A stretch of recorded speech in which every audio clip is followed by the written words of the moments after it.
genre de violence ou ce genre de conflit pour qu'ils ne dégénèrent pas. Et c'est tout ça, les discours. Quel genre de discours nous tenons entre nous? Est-ce que quand nous plaçons un mot, nous le plaçons correctement pour ne pas blesser l'autre, de considérer l'autre comme un égal, comme un être humain qui a droit à la vie, qui a droit à son salaire, qui a droit à l'éducation, qui a droit à la santé.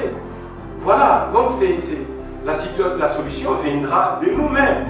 Quand, selon qu'on est responsable au niveau étatique ou au niveau, je ne sais pas, d'une institution scolaire, tout ça, la solution viendra de nous.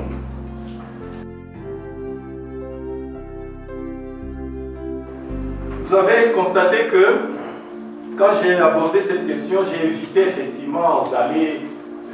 Je n'ai pas besoin de vous donner des modèles, des exemples d'ailleurs, parce que tous qui sommes ici vivants, présents, nous sommes en train de vivre ces violences-là aujourd'hui.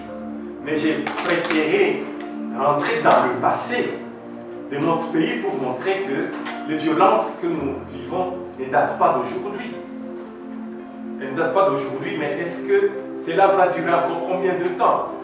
Comment nous, comme jeunes, comme intellectuels, devons-nous faire pour éclairer la masse? Parce que l'intellectuel signifie celui qui éclaire les autres. Donc c'est ça l'objectif de notre exposé, c'est de voir comment nous pouvons intérioriser tous ces éléments-là pour éviter qu'un jour on rentre dans un cercle de violence où la victime d'hier devient bourreau et vice-versa. On ne pas rester dans un cycle de violence.